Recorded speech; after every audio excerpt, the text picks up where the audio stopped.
Whether you operate one forklift or thousands, one location or hundreds, the new My Toyota customer portal can help you optimize your operation and material handling equipment.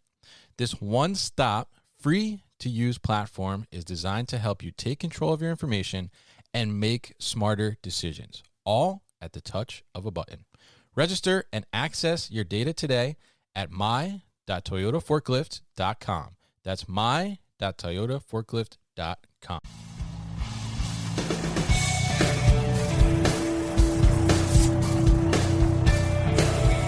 The New Warehouse Podcast, hosted by Kevin Lawton, is your source for insights and ideas from the distribution, transportation, and logistics industry.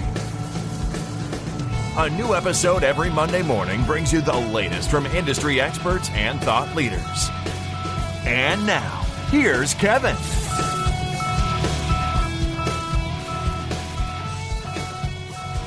Hey, it's Kevin Lawton with the New Warehouse Podcast, bringing you a new episode today.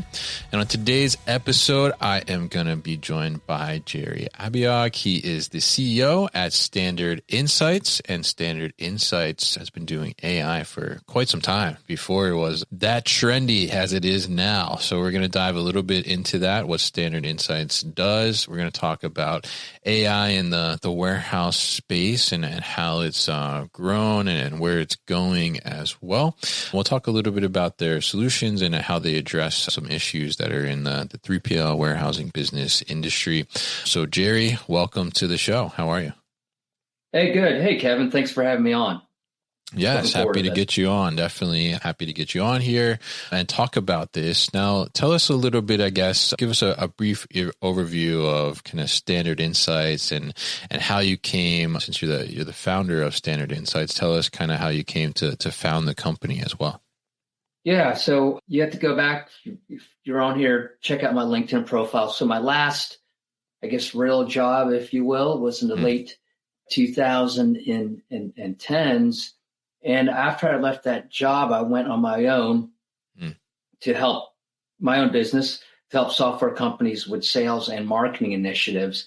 And at that point in time, in the mid 2010s, I guess 2015, 2016, I had a client that was in the AI and machine learning space. So that was my first foray into the world of artificial intelligence. Well, that business failed. And as this company was imploding, failing, shutting down, through mutual friends, I met someone that was visiting from India, visiting Atlanta, where I live.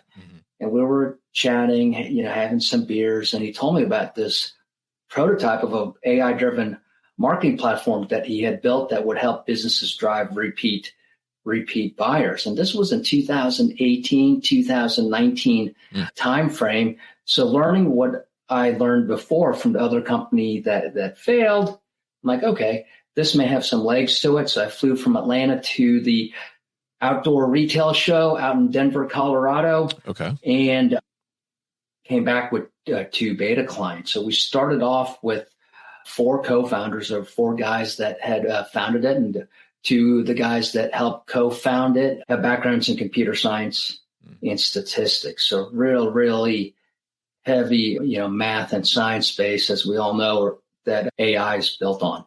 And we just kind of rolled from there. So we officially launched back in 2019, back when no one really knew what AI was. And now it's a trendy buzzword, probably more popular than Taylor Swift or the Kardashians.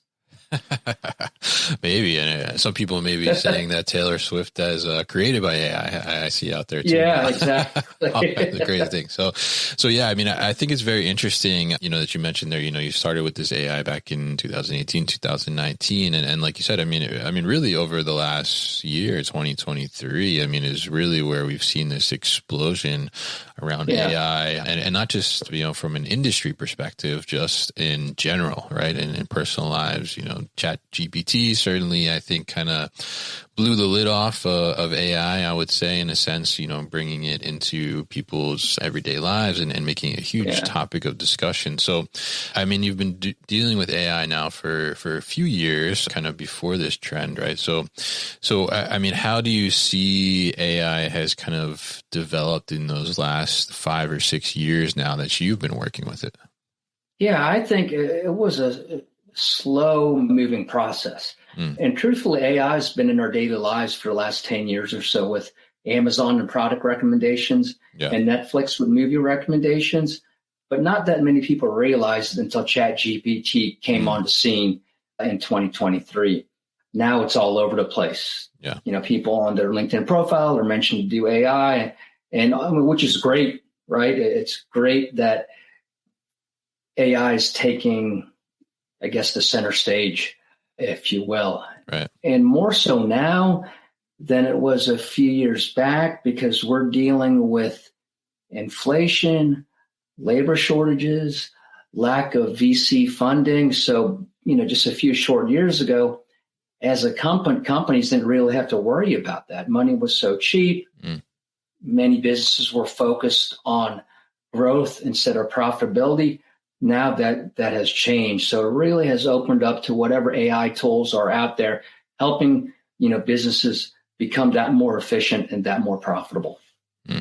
Yeah. I think it's very interesting to see how it's developed in that way too. And I think, like you mentioned, certainly labor shortage and trying to save money, AI has become kind of a productivity tool in a lot of senses for people. And I'm interested too. I mean, you mentioned back, you went to the outdoor retailers trade show and came out with a couple clients. I mean, at that point back in 2019, I mean, what were people, as you were kind of pitching them, I guess, and trying to get some clients? I mean, what were people saying about AI then, and how was their feeling about bringing AI into their business and trying to leverage that? Yeah. So back then, I mean, we were literally, if you look on our website, pretty much the fundamental messaging still remains the same, driving repeat buyers with the help of AI from 2018 to 2019. But now people know about it, right? So back when I went to the trade, I mean, I would cold call from booth to booth to booth. Hey, my name's Jerry Abiog. We have this, AI tool. What's AI, right? Yeah. And out of 10 people, 1 or 2 people like, okay, tell me about it. Tell me some more. And then, we had COVID, and after that, it kind of really started to not take off, but just slow momentum of growth, right? Because now businesses, and this is before ChatGPT, after coming out of COVID, realize that they've got to start doing something different. Yeah. And then now with, last year with ChatGPT, everything's just taken off like a rocket ship. Yeah, absolutely. And I think it's really interesting to see, and, how people are now. I think even you mentioned people, their LinkedIn profiles, like, we do AI, right? And I think you go to some of the trade shows too now, and, you see some companies where, like, there was no mention of AI in their stack or whatever they were doing. And now you see, like, everybody is like .ai, right? Like their name is .ai. So, I mean, it's very interesting. And I think it does address a lot of the issues that we've been having in the industry, for sure, around labor challenges and trying to get, do more with less and things like that. I mean, so how do you see from your perspective when we talk about AI? I mean, obviously it's making an impact in multiple different industries, but when we look at warehouse related businesses, specifically in the warehouse industry, how do you see AI being kind of leveraged in that realm, and how does it kind of help that industry? Yeah, so I think for any business, and let's take the warehouse 3PL, packaging distribution business. Yeah, they got something. A lot of those companies have something in their hands that they possess that can give them, great insights, and that's their first party data. And Standard Insights, we help businesses leverage that first party data. Then I get asked, well, what type of data? Well, we leverage, or our sweet spot is leveraging sales data, customer data, and product data to make predictions. And within those predictions, help give those companies a competitive advantage. And so what can we predict? Well, we can predict the potential profitability.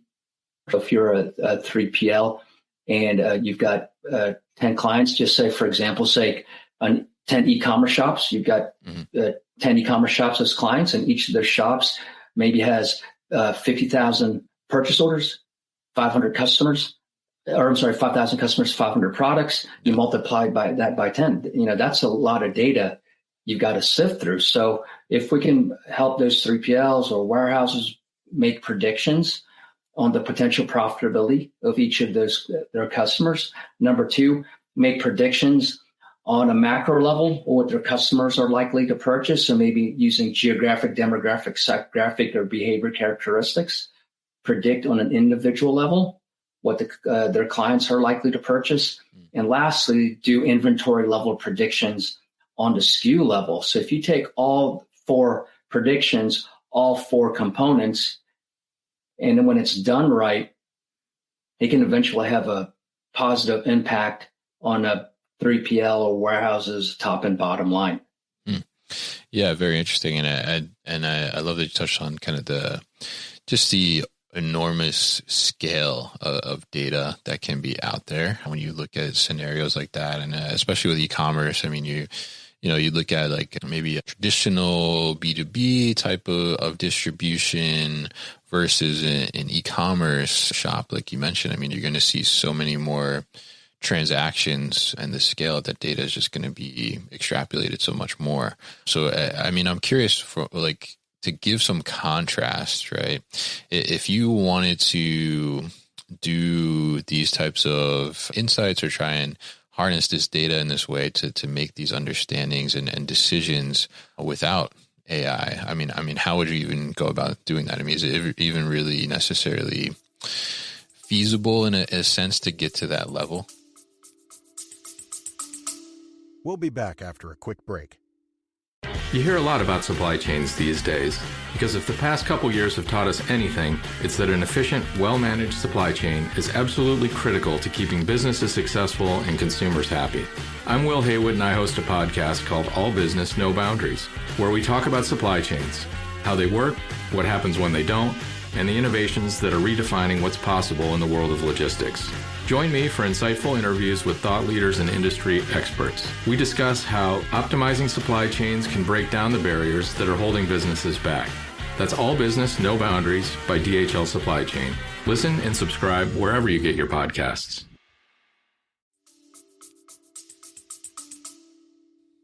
It could, but you'd be chunking and slogging through spreadsheets. And if you think about the labor costs that would entail, you could run up a big bill. And speaking of when we first started back in 2018, 2019, our first partners came from the fulfillment space because they knew that in the fulfillment space, you're going to be dealing with, lots of customers and a lot of data. So that's where initially our first partnerships came from. Interesting. Yeah. And I'm curious, like on that perspective, right? I mean, you're generating all this data, you have all this data coming in. I mean, how do you, I guess, get an organization ready or how does an operation get ready to say let's bring in some type of AI solution, whether it's Standard Insights, something else? I mean, how do you say okay, our data is at a point where we can leverage AI like in a smart way and be able to utilize this to get more out of what we're doing? So great question. So we'll approach it from a crawl, walk, run approach. So typically we'll get a sample size of your data, right? And this could be coming from your ERP, some cases from your WMS, or in other cases, if you are a 3PL and you're serving, 10 e-commerce stores, we have integrations with, Shopify, WooCommerce, e-commerce,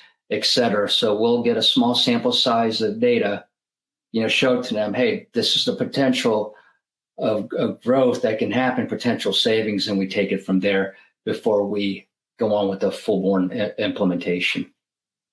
Interesting. Good to know. Yeah. Yeah. And I think it's interesting too, because you want to know, I think, companies are eager to, in a sense, like bring in this new technology and do these types of things. But then, you also need to be at the point where you can handle these types of solutions as well, especially from a data perspective. I think it's really important too as well. So tell us a little bit about kind of the technology itself that you guys are utilizing and bringing into play. How does it work? And, are you leveraging other technologies aside from AI, like potentially RFID or barcode data for like that inventory visibility and inventory management perspective? Yeah, so you bring a good point, right, with RFID and barcode data, because one software company can't do everything by itself, right? So we've got other hardware partners. So if you take, for example, RFID and barcoding, that's a piece of hardware, right? But enables you to accurately record inventory in less time with less people, right? So we take all that data there, that's dumped into, in this case, let's say an ERP. And once we take all that data from the ERP, that inventory data, we tie that into sales. Now we can accurately make predictions. But before you can make predictions on what a particular e-commerce store is likely to purchase, you need to accurately account for that data, right? So when it comes into the warehouse, so that starts off with RFID and barcoding. That's why we have partners in those areas. Very interesting. Yeah. And I think it's interesting there. You mentioned, you have this data and you're able to take it to the ERP, and then sales is able to leverage it. And then, at some point, I'm sure marketing is able to leverage it too. So, tell us a little bit about kind of the power of being able to harness that data and utilizing the AI for like a full organization perspective. How powerful does that become now that you're tracking these data points, and not only is it benefiting like the warehouse operation, but it's benefiting all these other levels of the organization too as well. How does that kind of just become even more powerful? Yeah. So you mentioned, first things first, right? All the product comes to the warehouse. Yeah. Right. We get that done. We get that recorded accurately with RFID and barcoding. All that is dumped into the ERP. Now that's tied into sales. Now that's when marketing and sales takes over, being able to target the right person with the right product at the right time. And so for a 3PL, if they can help their customers better know themselves, it's going to help improve everyone's sales. Not only improving sales, but increasing average order value and reducing customer churn. So I know it's competitive in the 3PL space. But if you're an e-commerce shop, say I have a wine shop, but my 3PL, who is is a consultant for me, is always giving me information on how I could do my business better. And if I'm a 3PL and I could share this technology with them as an e-commerce wine shop, I'm more than likely going to stick with a 3PL than go to their competitors down the street. Yeah. So it ties back into our mission, helping businesses drive repeat buyers with the help of AI.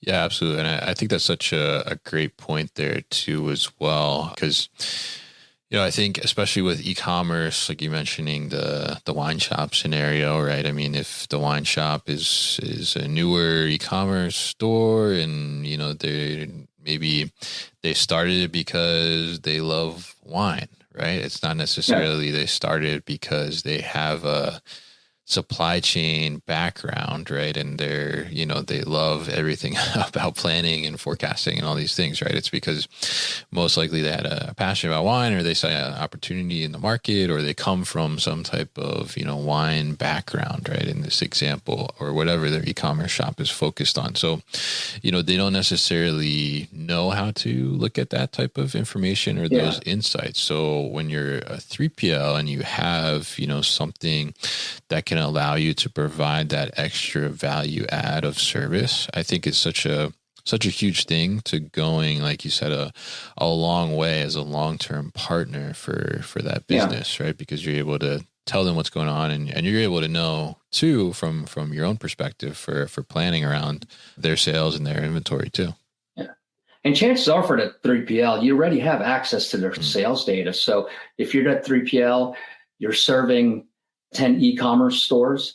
And again, we mentioned this earlier, with those e-commerce stores, have 50,000 purchase orders. Yeah.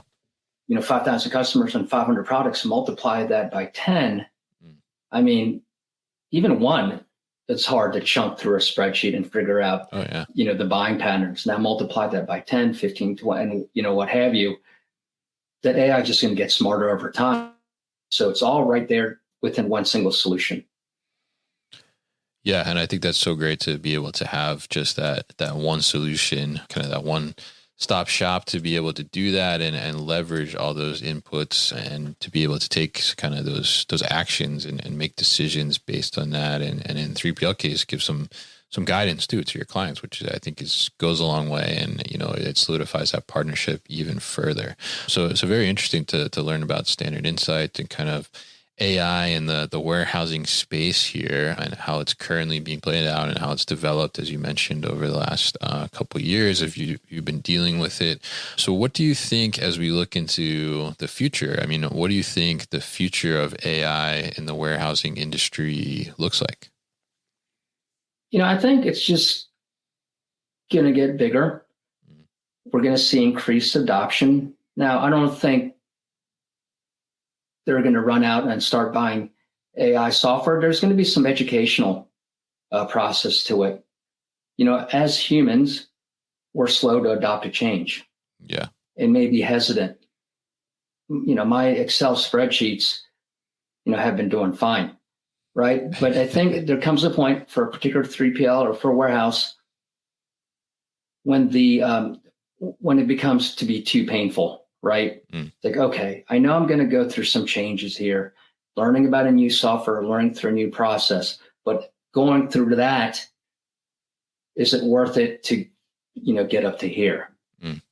So I think with more it's, about educating the public, and slowly but surely they're going to get buy-in. Right.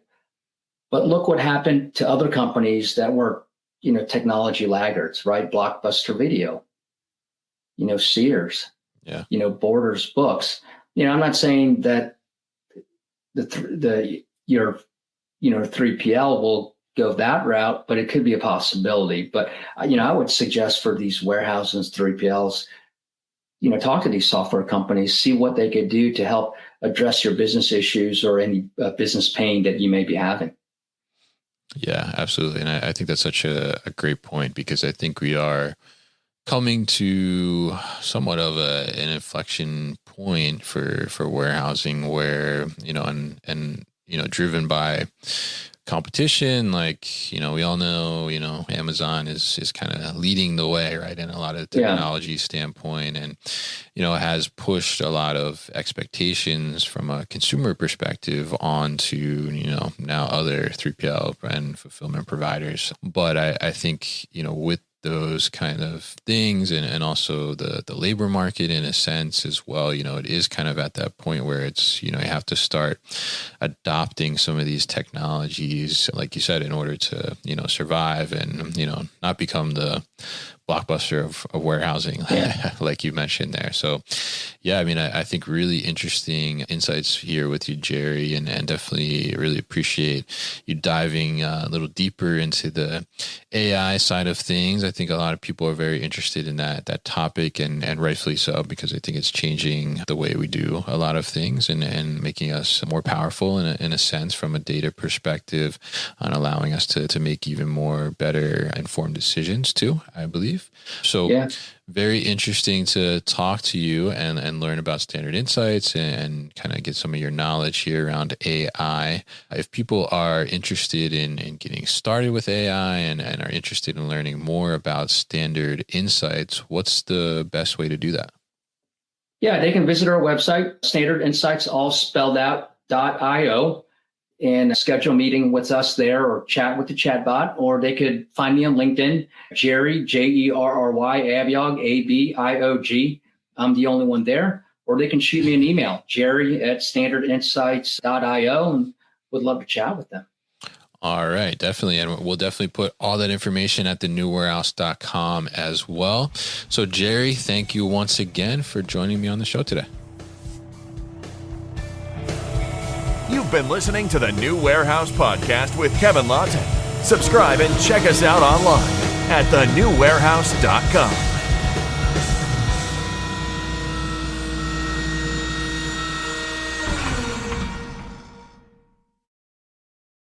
Thank you for listening to this episode. If you want more content from the New Warehouse, check out our new video series called All Hands on LinkedIn. Just search for the New Warehouse on LinkedIn and follow along.